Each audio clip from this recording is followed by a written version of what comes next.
Trevor put an article out there that Meghan had a hysterectomy and couldn't have children. And that was a big issue in their relationship. So that says a lot to the fake royal kids right now, because obviously they couldn't have come out of her. So that's something that she obviously is going to have to deal with eventually. It's been a dream, so it's been a special couple days. Who does he take after? Does he look like anyone? We're still trying to figure that out. Everyone says that baby's changed so much over 2 weeks. What I'm about to disclose is going to blow your mind and confirms even more that Rachel Meghan Markle never gave birth to Archie, and that the doctors never released her within an hour of having given birth because of what she has just disclosed in her podcast, which doctors that I've spoken to have absolutely debunked. It is beyond the pale that this woman has absolutely zero idea or cognition about the lies that she spews out there. And of course, she is re-victimizing herself because their evil royal family made her work while she had postpartum preeclampsia. And I'm going to tell you all about it and why she's lying, and why more than ever I believe that this psycho never gave birth to those children. Before I do, please thank you for subscribing, sharing, and liking, because these are things that are absolutely serious, guys, and that this woman should not be talking about. Harry said in his book that Meghan Markle was released from the hospital within an hour of having given birth. This is a geriatric pregnancy, a pregnancy that she claims she had so much trouble with, and that even the birth itself was horrific because it was difficult. She had to be given not one but two epidurals. She was put in a bathtub, and the doctor had to put his hands in there and turn the baby around. And here he was outside telling her, "Push, my love, push, push. Ignore what the doctor said." Because you see, the doctors were telling her not to push so they can supposedly position the baby in a correct position to be safely delivered. But here we are, podcast number 1 at Lemonada. And what did I tell you before that? She was going to grab onto people, she was going to study their stories, and then she was going to copy them. This is not the first time that she's done it.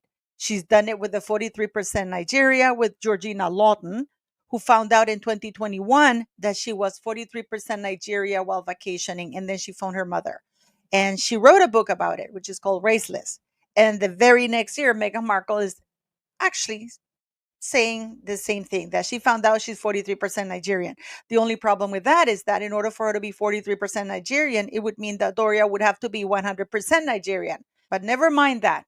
We're talking about the big lie that Meghan just disclosed in her first podcast. Okay, because she's telling People magazine, and well, she's interviewing this woman who's incredibly wealthy and who would have not given Meghan Markle the time of day, if were she not for the fact that she is married to Prince Harry. And of course, Meghan Markle drops the news on the 8th. This was well planned with Harry, so it would distract from the court case that's going on, but it's not going to distract us because this is very bad for Harry. So if we go into Meghan Markle reveals her scary experience with postpartum preeclampsia on new podcast. Well, she was talking to Whitney Wolf Herd, which is a billionaire from Bumble. Why didn't she say anything like this to Oprah, Harry, and Meghan, the many interviews that this woman has spewed her lies in? Because, of course, she has to keep making lies up. So we're going to go with what is eclampsia, postpartum preeclampsia, guys. And postpartum preeclampsia is a rare condition that occurs when you have high blood pressure and excess protein in your urine soon after childbirth. Preeclampsia is a similar condition that develops during pregnancy and typically revolves around the birth of the baby.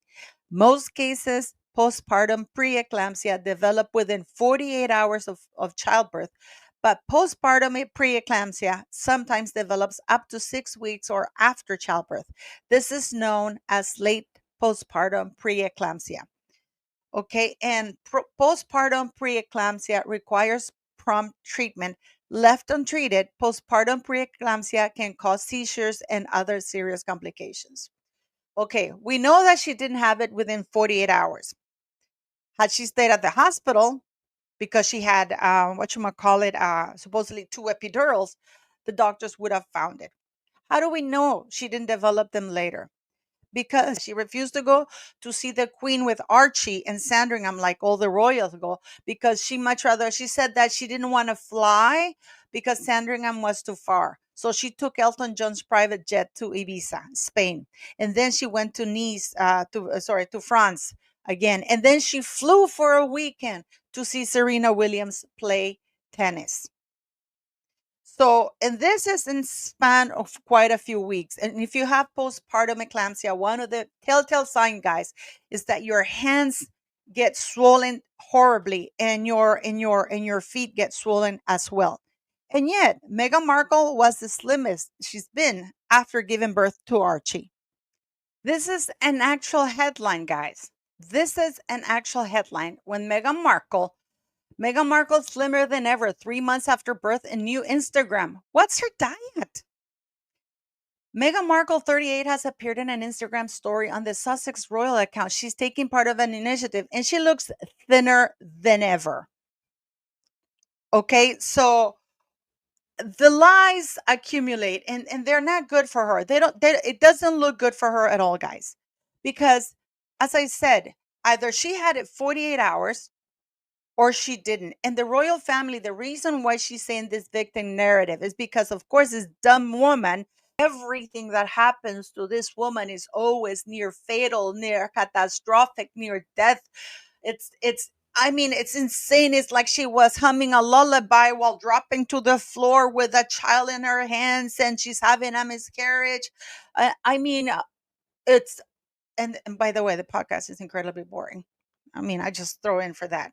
So she says, it's so rare and so scary, Megan, continue. And you're still trying to juggle all of these things, and the world doesn't know what's happening quietly. And in the quiet, you're still trying to show up for people, mostly for your children. But those things are huge medical scares. Yeah. And then this Whitney girl goes, I'll never forget the image of you after you delivered Archie, and the whole world was waiting for his debut.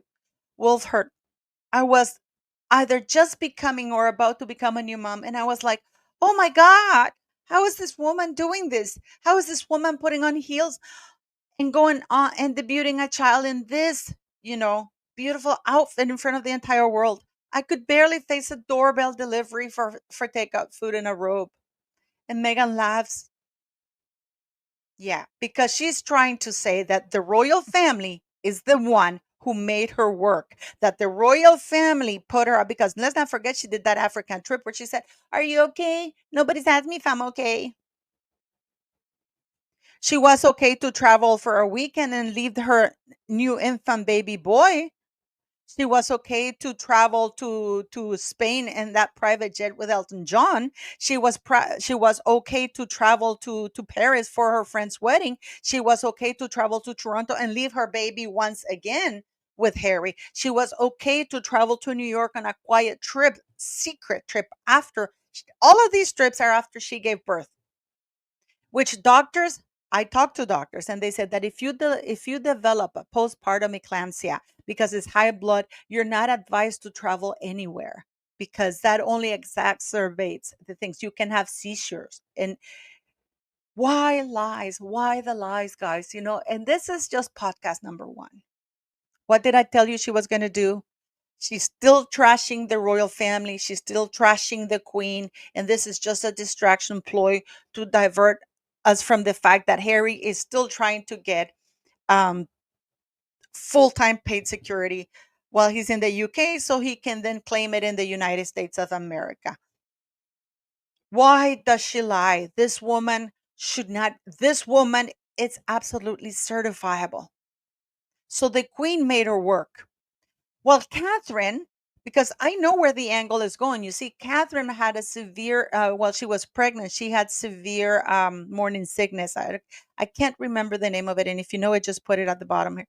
So Catherine actually had to cancel a lot of her work. But what is Meghan Markle saying? I was made to work. In spite of the fact that what I had was a life-threatening condition. They still made me work. But Catherine, oh no, Catherine, she's just throwing up a little bit and they cancel everything for her. But for me, after I gave birth, they sent me on all these royal engagements and nobody cared about my health. I just wish this woman would shut up. And no wonder. And that podcast is boring.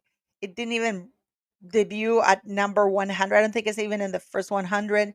So Meghan Markle has to give these bombshell lies so it can attract attention. Oh my God. And I was, like, I couldn't sleep thinking of the label because everything had to be perfect and everything had to be high degree of excellence. We have seen the reviews. We have seen that menstrual jam.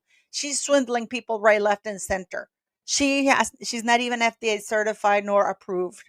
But and even though she couldn't sleep because she was over a sticker, I mean, the priorities of this woman are insane, but the amount of lies are insane. And I can guarantee you that they're not taught. And of course, there's no advice. Struggles of a female foundress is basically the struggles of Meghan Markle. So how the royal family made her work while sick. That's what we're getting here, guys. Still playing the victim role. I look forward to your comments and please watch this video that I'm leaving because it's going to tell you all about her fake pregnancy. And I mean, enough is enough with this crazy old woman.